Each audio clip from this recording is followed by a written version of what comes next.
Welcome to AmA Media.2.0. I hope you find here what you were looking for. Thumbs up the video, share and subscribe if you haven't yet. Now let's get it. Enjoy.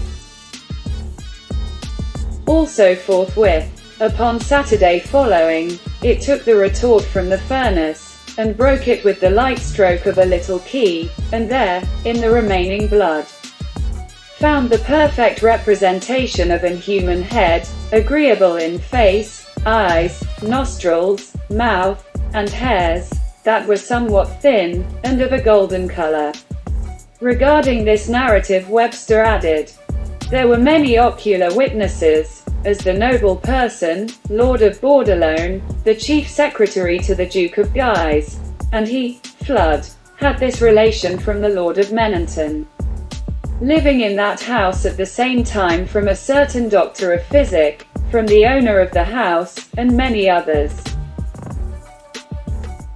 Apart from such credulous statements, the claimed results of early experiments in palingenesy have long since been abandoned by science. But curious echoes of the subject have appeared in 20th century borderland researches. For example, Charles W. Littlefield, a physician of Seattle, Washington, published a book titled AmA Man, Minerals and Masters, 1937, in which he described his experiments as showing by demonstration and illustration that thoughts are things, and that their power may be expressed through certain mineral compounds occurring in organic nature. Littlefield claimed the crystallization of solutions of organic salts could be modified by mental energy, and stated that he had produced microscopic animal or human-like forms in this way. The work of another experimenter was reminiscent of the 17th century Royal Society claim of the restoration of the form of a destroyed plant.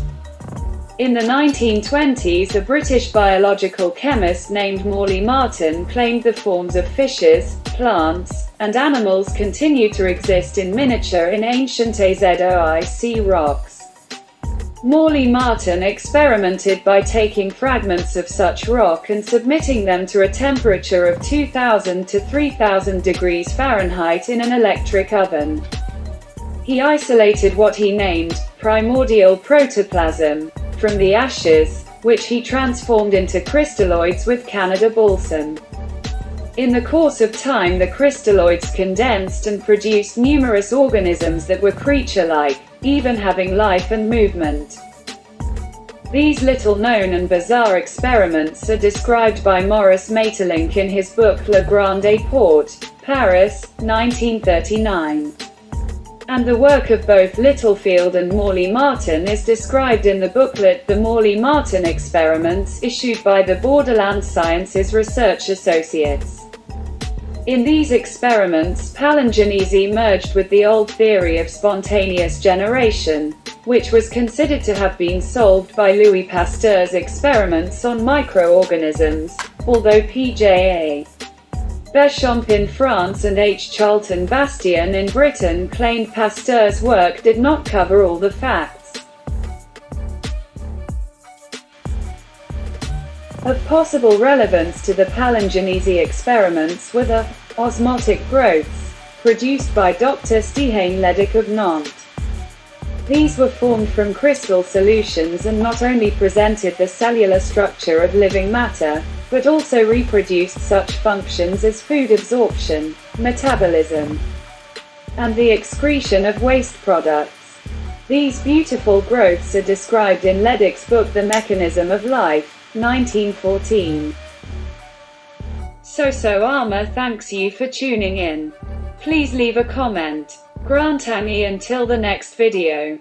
Peace and much love to all. Lobby.